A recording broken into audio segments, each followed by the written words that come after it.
In this video, I'll be showing you how to install the Forspoken demo onto your Windows 10 or 11 PC. So the first thing that you need to do is click on the link that's in the description below, and you will end up on a page that looks like this.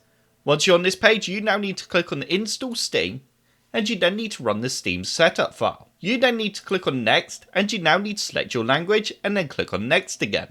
You can now choose where you'd like to install Steam, so I'm happy for it to be installed on my C drive.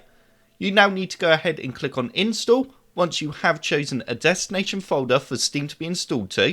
Now keep Run Steam selected and then click on Finish. Steam would now begin to download and update. You will now end up with a window that looks like this. You now need to click on Create a Free Account, and you now need to create a free Steam account.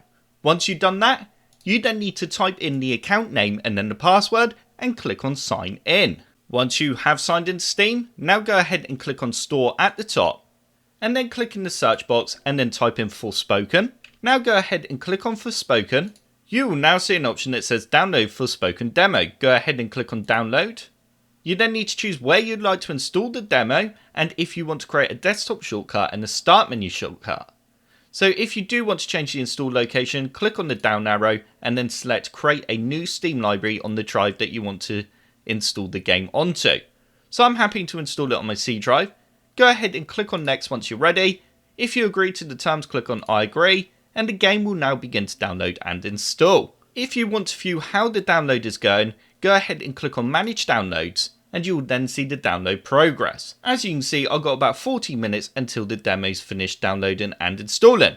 Once it has finished, you will then be able to press play from here, or go to your library by selecting Library and then Home, and then search for the game in the list if you have lots of games like myself, or scroll down until you get to F, and then click onto Forspoken, and then click the play button there.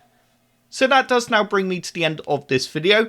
I hope this video helped you out and you enjoyed it. If you did like the video, click the like button below, and if you'd like to see another computer sluggish video, then click that subscribe button. If you do subscribe, then I will see you in the next video.